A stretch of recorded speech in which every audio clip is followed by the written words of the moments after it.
All right, Matt, it is time for a co-main event of the evening. UFC 250 coming at us from the Performance Institute. No, it's the $100 million Apex facility, and you're paying $70 for this pay-per-view or whatever you have to pay in your jurisdiction. And it's a really interesting one at 135 pounds between Raphael Assunção and No Love Cody Garbrandt. And I say it's very interesting because we have Sterling and Sandhagen before this fight. There's a lot more juice in terms of title implications with those two versus Assunção and Garbrandt. But of course, Raphael Assunção, at 37 years of age, has been there and done that at 135 pounds. People believed he was slighted for a title shot all along. Yes, he lost to Dillashaw at UFC 200.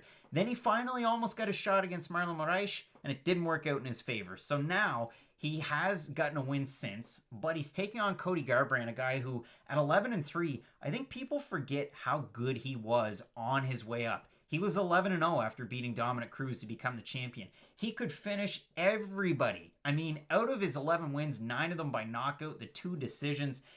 But it's the 3 losses. The first one to Dillashaw where he rocked him, then he got rocked and dropped. Then he fought him again, he got rocked and he got dropped and finished. And then in the next one, Pedro Munoz, where at the start, Munoz actually, if you go back and watch the tape, everybody says, oh, it's the left hooks, it's the left hooks. 2 overhand rights in a row land for Munoz. Garbrandt's just absolutely going through a firefight, and he looks amazing. He's landing jump knees. He looks great. And then all of a sudden, they just rock each other, and it's the harder shots from Munoz that put Garbrandt down, and it's a right hand that ends that fight. All of this to say, Raphael Assunção is in the record books as one of the top 3, statistically the top 3 best bantamweights in the UFC in his tenure so far.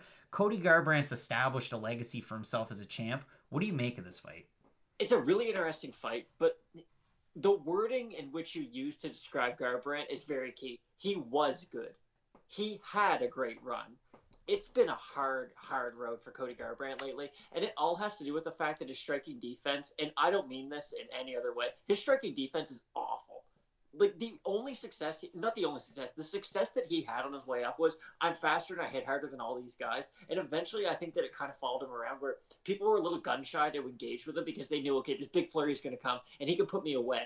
And I think he still has that speed. I think he still has that power. I think he still has those holes in his striking defense, though, and that's what really worries me. In the Dillashaw 2 fight, that's the most telling to me. Dillashaw throws the same punch about 6 times in a row, just stands there and throws overhand right, overhand right, overhand right, and Garbrandt doesn't do anything. He just eats each and every one of them until he goes down. Now, say what you will about TJ Dillashaw, and he is a much better striker than Raphael Assunção Dillashaw is, and I think Garbrandt's a better striker too. But the holes in Garbrandt's games are very interesting. Here's another thing people are talking about.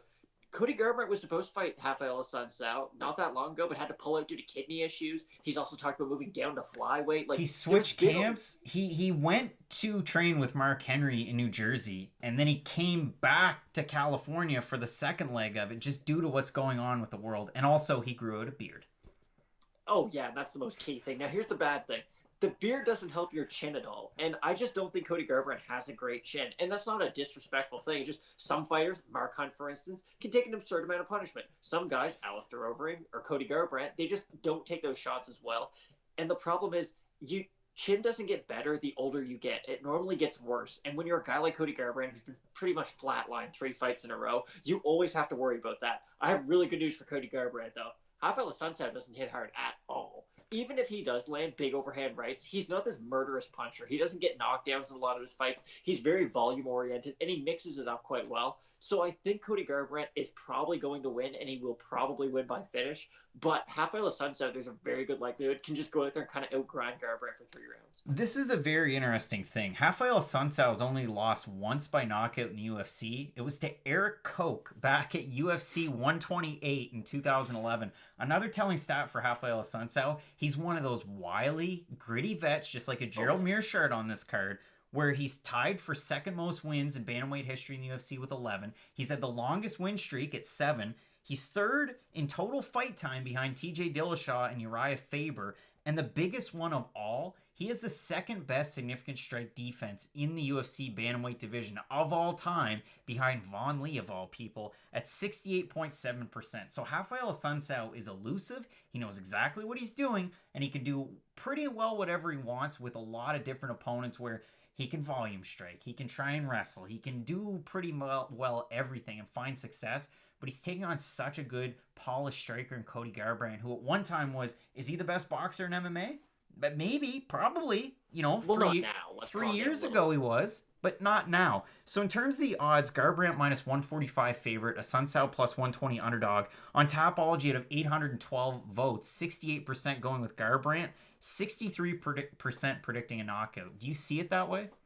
Every ounce, every fiber, every cell in my body is telling me to pick Raphael Assunção. For some reason, I still think Cody Garbrandt can get this win. I don't think Cody Garbrandt is ever going to be champion again. I will let you know right now. Guys like Marlon are just...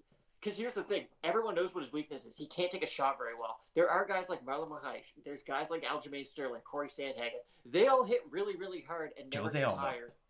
Jose Aldo. Yeah, exactly. Aldo's in there now. So these are guys who all kind of have the perfect skill set to beat Cody Garbrandt.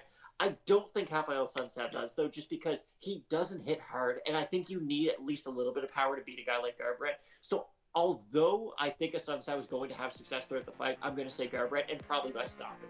All right, Matt, we're really looking forward to it. An odd co-main event, but one that we'll take nonetheless. UFC 250, 5 minutes for our main event. Amanda Nunes, Felicia Spencer. You're not going to want to miss that prediction. 2 minutes for the rest of the main card and the prelims. Keep it locked in with Fight Night Picks, Matt. As we always say, let's get into it.